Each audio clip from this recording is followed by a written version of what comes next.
And as always, we're going to be looking for accurate context, good risk management, and always exercising good patience. Everybody who's traded has gone through periods of time where their strategy hasn't worked. Where if not a hard stop, you should reevaluate the trades you're in based on time. That's what we're here for, is to put ourselves in the best success. A trading routine does that, builds that habit, lets you know what to work on, what to reflect on, and what to improve on the next day.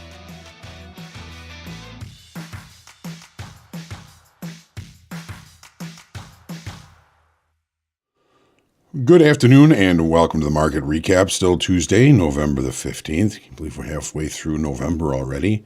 My name is John Hoagland. As always, thanks for trusting me with your time. Lots of interesting things in the markets today. One thing in the world that doesn't seem to be too good is apparently a couple of Russian missiles hit a town in Poland, killing two. Please continue to pray for peace. Accident or not, these things just shouldn't be happening. And so, again, continue to pray for peace. Stocks did remain higher, of course, after the PPI and Empire State Manufacturing Index, but the quiet of the session was quickly disrupted by the report of those two Russian missiles. And again, please continue to pray for peace. Gold maintains higher levels. Equities closed higher. Unofficially, the E-mini S&P up 33 points, 0.8%. The NASDAQ up 169.1.5%, and the NASDAQ really held up really well today. And the Dow futures up about 50 points at 2.2%. Crude prices rejected weekly kickoff low, then continued higher on some of that news out of Russia and Poland. It was up about $1.05 higher at the end of the day, or 1.2%. Weekly kickoff high remains resistant and rejects price in the euro and the 10-year. That breakout brings some volatility, but no real continuation. We're going to see that in the charts here very shortly. We did have a couple of talking Feds today, a couple of points that they were talking about. The Fed's bar says, we're not in a recession. That's nice to know. The Fed will be data dependent once indications. One of the indicators they're looking at is, of course, going to be employment, of course. It's true that the economy will experience a considerable downturn if we haven't already. And Bostic just really kind of reiterated what he was talking about the other day. Recession is not a foregone conclusion. The Fed will attempt to avoid one if at all possible. So a little bit of talking Fed there. I think the Fed is kind of trying to remain a little bit hawkish. In the light of where the equities have driven for the last couple of weeks, with the CPI and the PPI, we are expecting numbers tomorrow. Retail sales tomorrow at 7:30. Import-export prices, industrial production at 9:15. We do have a couple of talking Feds. We also have business inventories at 9. Housing market index at 10. Well, 9 o'clock that should be. And then, of course, the petroleum status report. That's all lined up for tomorrow. So we're kind of a busy week, busy day tomorrow of economic information, albeit some of it not as probably powerful as the PPI and the CPI that we've seen over the last couple of weeks. What else do we have going on here? Well, it's good to see everybody. Thanks for joining me for Make Hoag Money today. Managed to bring us back to break even before turning down the platform today. So no harm, no foul, no runs, no hits, no errors, nobody left. And again, tomorrow we have Jared Tendler going to join me for group coaching. That's at 12:30 tomorrow. I am a goof. I used, I guess, the YouTube link that we had set up for that. I made a mistake during Make Hoag Money, I think, during Make Hoag Money. and it's going to be a different link. So even if you even if you use the wrong link, you're going to get the right link to join us tomorrow. Again, my apologies. Yesterday with our power outage, there wasn't much I could do about that, and I was being really careful to use the correct feed on YouTube, and apparently I botched that up. But you should be able to get there, no problem. Just make sure you check out the YouTube channel, and you'll find it there. So again, we'll look forward to seeing everybody there. And then it's, again, Make Hogue Money in the afternoon next tomorrow. And then, of course, the recap after that. So another busy day for us tomorrow. It's good to see everybody. Scott Sawney conquered first in the room this afternoon. It's good to see you winning the prize.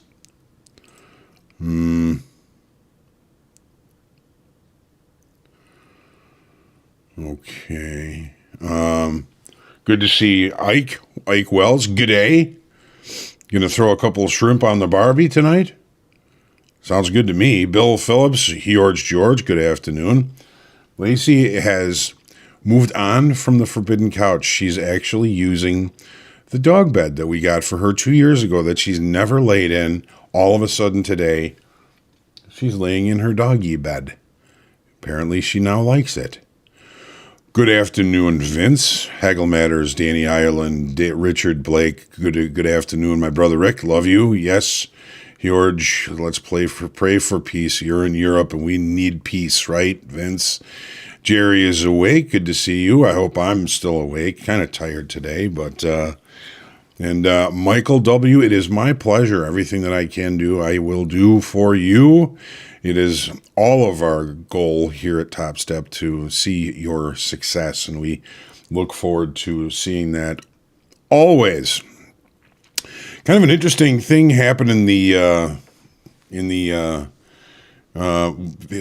history of this date. Well, I'll tell you that as soon as we get done looking through the charts. Good to see you, Phil.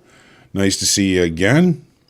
And so let's go ahead and take a look through the charts. We had some really kind of specific things, especially in the equities that we were looking at.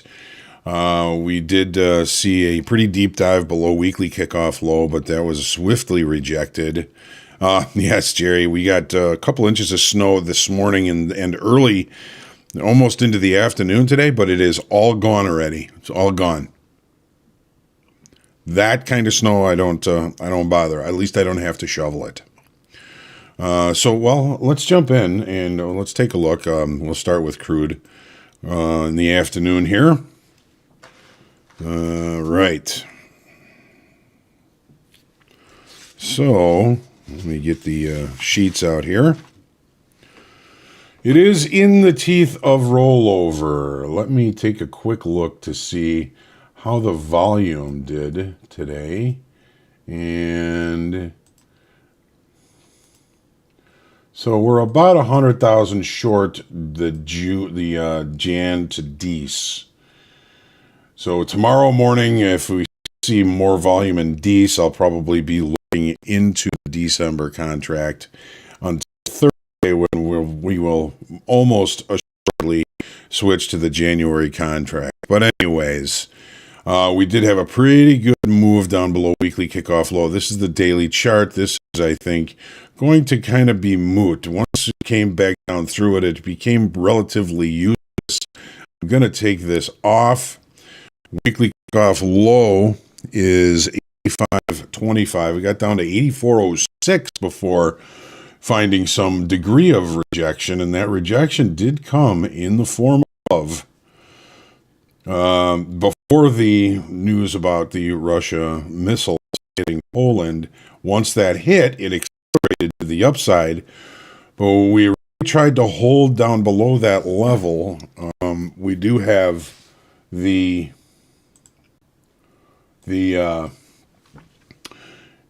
yesterday's or last week's low kind of finding a little bit of support there, but we've got a very large area of value here, and it's going to be interesting to see if we open in the middle of it tomorrow. That's probably going to keep me from doing anything till after the EIA petroleum status report. Now let's look at the E-mini S&Ps. Here's the daily. So we did end up with a positive day. We were kind of, expecting, especially after the PPI numbers, to have an overlapping to higher day. We had a outside, we'll take a look at that. I know value at the end of the day is overlapping higher, so the market is still attempting to go higher. We have some pretty decent volume on the day here. New York Stock Exchange, let's take a look. So a little bit higher volume in New York as well. Now let's take a look at the 30-minute chart. We were looking at a couple of things from the last couple of sessions. We have an overlapping to higher, actually an outside day from yesterday. We have value outside yesterday as well. I was looking forward to keeping value on the move to the upside, but we don't get to choose those things. Now, one of the things that we were looking at was the late spike from yesterday. Let's take a look at the TPO chart. So there's our late spike from yesterday. We ended up with a weak low in the overnight session. I'm not sure that had so much to do with bringing price down there, but we also had 2 straight days, weak low, an unfinished upside auction and an unfinished upside auction. So it made sense that the market did make an attempt to continue higher. We now have a recent high that has occurred in the overnight session. Markets don't like that. The market did come down, check through this weak low, finding some rejection, and now finally kind of finishing the day here with closing out these single TPOs, making one large profile with a point of control that is relatively high. We spent more time up here. The market did drive lower, but the fact that we didn't bring either point of control lower, volume point of control, TPO point of control, is this market ready to continue moving higher? We've got one little anomaly down here that may be a little bit of a spoiler for us. We'll see how things play out tomorrow. NASDAQ acted better today. It did not pull below yesterday's range. We've got an overlapping to higher range. We've got an what happened here? We've got an overlapping to higher value, outright higher value. So the NASDAQ presenting as the stronger of the equity markets right now. It's been pushed lower. It's got more to go to the upside. In gold, had a couple of really quick swipes at weekly kickoff high. That level is 1794. And unable to even get to it. We've been talking about the idea that some of the information, some of the more kind of holistic information between volume, open interest, and delta has been indicating that the momentum to the upside has been falling off. Remember, we did lose open interest yesterday. Here's the 30-minute.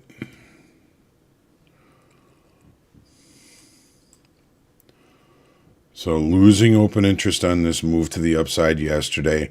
Couple of good swipes up at the weekly kickoff high. This was when the news of the Russia-Poland missiles came out. We got a knee jerk to the upside, but really just kind of falling back to range and value. Overlapping higher range, overlapping higher value. How good of a job is this market doing? What was volume like? A little better, nothing tremendous. And for the euro, a couple of good swipes at weekly kickoff high again. Looks like the dollar didn't really do all that much today. It did look higher for a few minutes here after afternoon at about 1 or 2 o'clock, but did close lower. 106.46 is where I see it last now. Take a look at the 30. So we had a real good attempt of buyers to bring in new business to the upside, which did fail rather readily. This is some pretty good excess on the daytime frame and on the profile. The market really tried to push higher, got too expensive, buyers backed off, sellers took over for the better part of the session. Take a look at this on the profile. We talk about excess or lack of excess. This is some pretty serious excess on the market profile as well as on the daily chart. That's some pretty good excess. Maybe a time for a pullback here in the euro. For the 10-year, we had the breakout of what we were looking at as a bull flag, which I fully expected it was. We did get a pretty decent, move, but we didn't get that much of a move today. Take a look at what happened on the 30. So we broke out last night. We had a pretty decent move to the upside. I was looking forward to some continuation of that move, but really the market just kind of set a range and is still kind of hanging inside of that range. It took all day for the market to set that range. I'm going to be interested to see if we can see some continuation to the upside. Some of this is the talking Feds talking their talk here and kind of knocking the 10-year around. And coming into rollover is our natural gas. No real direction today, really sticky in this area. We can't forget that we still have our island top above, which is can be a reversal pattern. Is this really a reversal pattern? I mean, was this just a pullback and a continuation? Only time will tell. The market opens in range, trades into value, out of value, just kind of flopping around here, seemingly seeking new information. And again, it is coming into rollover. So that idea that it's coming into rollover in an already range-bound area might indicate that we may be stuck in this range for a little bit here in the natural gas. But, that Freeport liquid natural gas hub is not going to be exporting. There's going to be more here in the U.S., and I think that that's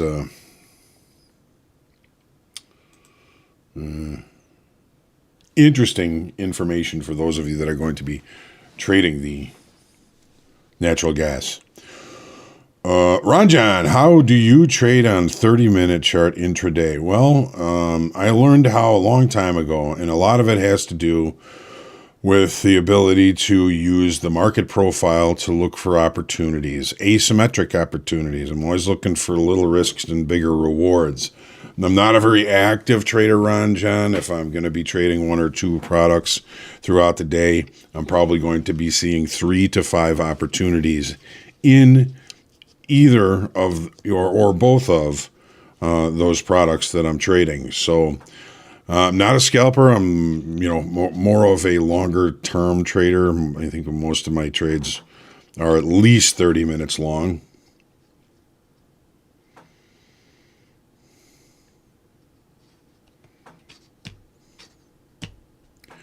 Ray Paradise, haven't seen you for a while, Ray. Anissa, it's good to see you. Hopefully that helps, Rajan. So, I told you there was something really cool that happened in history on this day. On November 15th, 1867, the beginning of the end for futures trading, the first stock ticker, the ticker tape, was unveiled in New York City. Ultimately revolutionized the stock market by making up-to-the-minute prices available to investors around the country. Started with the stock ticker and ended up with the trading computer. On 2001, some of you gamers are going to probably already know this. This was the date that Microsoft released the Xbox gaming console. The Xbox gaming console. 1965, the land speed record was hit. Over 600 miles an hour on land on the Salt Flats, the Bonneville Salt Flats in Utah. Craig Breedlove. Elvis makes his debut in his first movie, November 15th, 1956, Love Me Tender. Isn't that exciting? I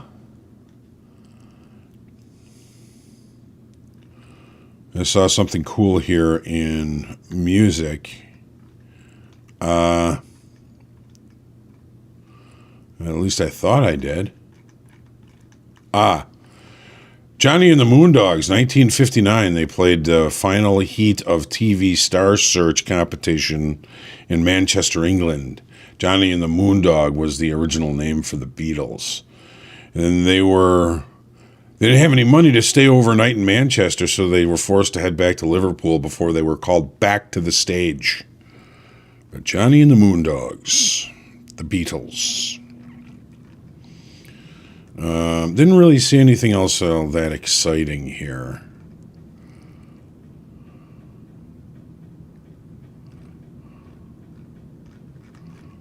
As far as birthdays or anything.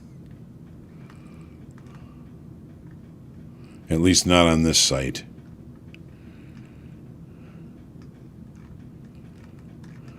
All right. So, tomorrow morning forecast. Group coaching. Well, I got my thing with Deanna Angelou from Market Stalkers. That's at 11. Haven't had the opportunity to give out any link for you guys to go see it. I'm going to see if I can't get something for you for the forecast tomorrow. Then Jared Tendler and group coaching at 12:30. Then Make Hogue Money, and then the market recap after that. So another busy day for us tomorrow, Wednesday. We'll look forward to a positive trading day today. Hopefully you had a positive trading day today, and look forward to a positive trading day tomorrow. Still no API. It's a little too early for that. So we'll call this a recap, and I look forward to seeing everybody tomorrow. Thanks again for your patience and participation throughout the day today, and we look forward again to your success. Say a prayer for peace, not only in the world and yourself. Be kind to yourself, be kind to others. And if you're going to trade tonight, make sure you keep that powder dry. Some good opportunities may be abounding tomorrow. We don't know. So have a good night, and I will see you in the morning.